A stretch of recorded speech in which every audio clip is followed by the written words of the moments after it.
അറബിക്കടലിന് മുകളിൽ വെച്ച് ബോയിംഗ് 737 ചരക്കു വിമാനം പെട്ടെന്ന് അപ്രതീക്ഷിതമായ സംഭവം അന്താരാഷ്ട്ര വ്യോമയാന മേഖലയെയും സുരക്ഷാ ഏജൻസികളെയും ഒരുപോലെ നടുക്കിയിരിക്കുകയാണ്.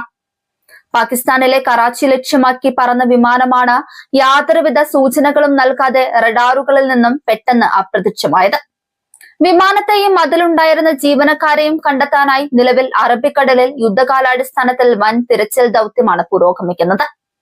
വിമാനം കാണാതാകുന്നതിന് തൊട്ടു മുൻപ് പൈലറ്റുമാർ കൺട്രോൾ റൂമുമായി ബന്ധപ്പെട്ടിരുന്നുവെന്ന വിവരമാണ് ഇപ്പോൾ പുറത്തുവരുന്നത്. വിമാനത്തിലെ തന്ത്രപ്രധാനമായ നാവിഗേഷൻ സംവിധാനത്തിൽ പെട്ടെന്ന് കടുത്ത സാങ്കേതിക തകരാറുണ്ടായതായി പൈലറ്റ് കൺട്രോൾ റൂമിനെ അറിയിച്ചിരുന്നു. എന്നാൽ ഈ സന്ദേശത്തിന് തൊട്ടു പിന്നാലെ വിമാനവുമായുള്ള റേഡിയോ ബന്ധവും റഡാർ ട്രാക്കിംഗും പൂർണ്ണമായും വിച്ഛേദിക്കപ്പെടുകയായിരുന്നു. വ്യോമയാന വിദഗ്ധരെ ഏറ്റവും കൂടുതൽ ആശയക്കുഴപ്പത്തിലാക്കുന്നത് റഡാറിൽ നിന്നും അപ്രത്യക്ഷമാകുന്നതിന് തൊട്ടു മുൻപ് വിമാനത്തിനുണ്ടായ അസാധാരണമായ വേഗതക്കുറവും കുത്തനെയുള്ള താഴേക്കുള്ള ഇറക്കവുമാണ്. സാധാരണ നിലയിൽ നാവിഗേഷൻ സംവിധാന തകരാറുകൾ മൂലം വിമാനങ്ങൾ ഇത്ര വേഗത്തിൽ താഴേക്ക് പതിക്കാറില്ല. അതുകൊണ്ട് തന്നെ വിമാനത്തിനുള്ളിൽ പെട്ടെന്നുണ്ടായ മറ്റെന്തെങ്കിലും വലിയ സ്ഫോടനമോ നിയന്ത്രണം പൂർണ്ണമായി നഷ്ടപ്പെട്ടതോ ആകാം ഈ പെട്ടെന്നുള്ള തകർച്ചയ്ക്ക് കാരണമെന്നാണ് പ്രാഥമിക നിഗമനം. വിമാനവുമായുള്ള ബന്ധം നഷ്ടപ്പെട്ടതിന് പിന്നാലെ പാകിസ്ഥാൻ സിവിൽ ഏവിയേഷൻ അതോറിറ്റിയും നാവികസേനയും അടിയന്തര ജാഗ്രതാ നിർദ്ദേശം പുറപ്പെടുവിപ്പിച്ചിരുന്നു.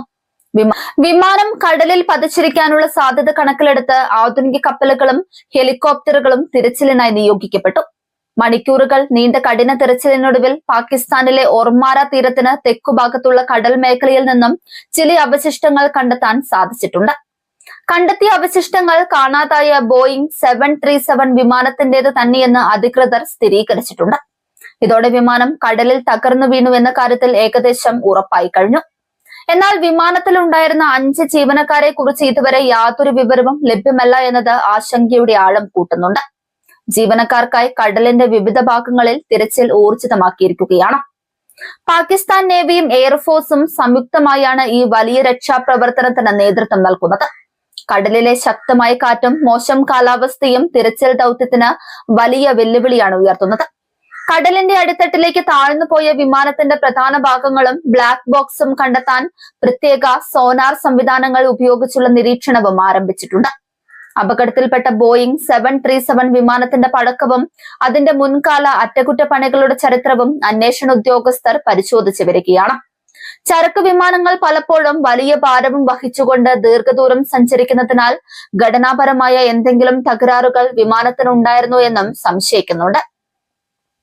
നാവിഗേഷൻ തകരാറെന്ന് പൈലറ്റ് പറഞ്ഞതിനു പിന്നാലെ വിമാനത്തിന്റെ നിയന്ത്രണ സംവിധാനങ്ങൾ പൂർണ്ണമായി നിശ്ചലമായിട്ടുണ്ടാകാം. അറബിക്കടലിലെ ഈ തന്ത്രപ്രധാനമായ പാതയിലൂടെ ദിവസേന 100 കണക്കിന് വിമാനങ്ങളാണ് സർവീസ് നടത്തുന്നത്. അതുകൊണ്ട് തന്നെ ഈ അപകടത്തിന്റെ യഥാർത്ഥ കാരണം കണ്ടെത്തേണ്ടത് അന്താരാഷ്ട്ര വ്യോമയാന സുരക്ഷയ്ക്ക് അതീവ നിർണായകമാണ്. വിമാനം തകരുന്നതിന് തൊട്ടു മുമ്പുള്ള മിനിറ്റുകളിൽ വ്യോമാതിർത്തിയിൽ ഉണ്ടായിരുന്ന മറ്റ് വിമാനങ്ങളിലെ പൈലറ്റുമാരിൽ നിന്നും വിവരങ്ങൾ ശേഖരിക്കാൻ അന്വേഷണ സംഘം ശ്രമിക്കുന്നുണ്ട്. പാകിസ്ഥാൻ സൈനിക വക്താക്കൾ നൽകുന്ന വിവരം അനുസരിച്ച് ഒർമാര തീരത്തു നിന്നും കണ്ടെത്തിയ അവശിഷ്ടങ്ങൾ കൂടുതൽ ശാസ്ത്രീയ പരിശോധനകൾക്കായി കറാച്ചിയിലെ ലാബുകളിലേക്ക് മാറ്റും. ഇതിൽ എന്തെങ്കിലും തരത്തിലുള്ള അട്ടിമറി നടന്നിട്ടുണ്ടോ എന്ന കാര്യവും പൂർണ്ണമായി തള്ളിപ്പറയാൻ അന്വേഷണ ഏജൻസികൾ തയ്യാറായിട്ടില്ല. എല്ലാ സാധ്യതകളും ഉൾപ്പെടുത്തിക്കൊണ്ടുള്ള സമഗ്രമായ അന്വേഷണമാണ് പ്രഖ്യാപിച്ചിരിക്കുന്നത്. കാണാതായ 5 ജീവനക്കാരുടെ കുടുംബങ്ങൾ കടുത്ത ആശങ്കയിലും മാനസിക വിഷമത്തിലുമാണ്.